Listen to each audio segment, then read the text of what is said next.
మహాపరిశుద్ధుడైన యేసుక్రీస్తు వారి ప్రశస్తమైన నామములో మీ అందరికీ కూడా ప్రత్యేక శుభాలు వందనాలు తెలియజేస్తున్నాను. ప్రతి దినము వింటున్న వాగ్దానములు మీకెంతో ఆశీర్వాదకరంగా దీవెనకరంగా ఉన్నాయని మేము నమ్ముచూ ఉన్నాం.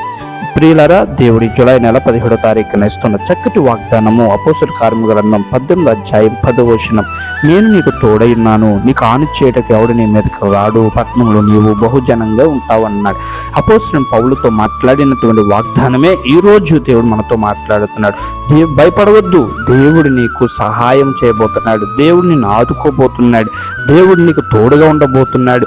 హాని చేయవారు ఎవరైతే ఉన్నారో, అపాయం కలపెట్టడానికి ఎవరైతే ఉన్నారో వారిని దేవుడు పెళ్లగించి వారి ద్వారా నీకు సహాయం కూడా చేయడానికి ఆయన సంసిద్ధుడై ఉన్నాడు. ప్రభువా, నాకు సహాయం చేయి, నాకు హాని చేయవారు ఎక్కువగా ఉన్నారు, అపాయం తలపెట్టి వారు ఎక్కువగా ఉన్నారని భయపడుతున్నావా? డోంట్ వరీ, ధైర్యం కలుగుండు, తోడుగా ఉన్నాడు నా ప్రభు. నీ పక్షాన ఆయన నిలబడటానికి ఆయన సంసిద్ధుడైన పట్టణంలో నీవు ఆశీర్వాదం పొందే బిడ్డగా దేవుడు నిన్ను నిలబెట్టబోతున్నాడు. అటువంటి దైవ కృప దేవుడు మీ జీవితంలో, మీ అందరి జీవితంలో ప్రభువు అనుగ్రహించునుగాక. ఈ వాగ్దానము మీ జీవితంలో ఖచ్చితంగా నెరవేరి బలపరచునుగాక. Thank you all.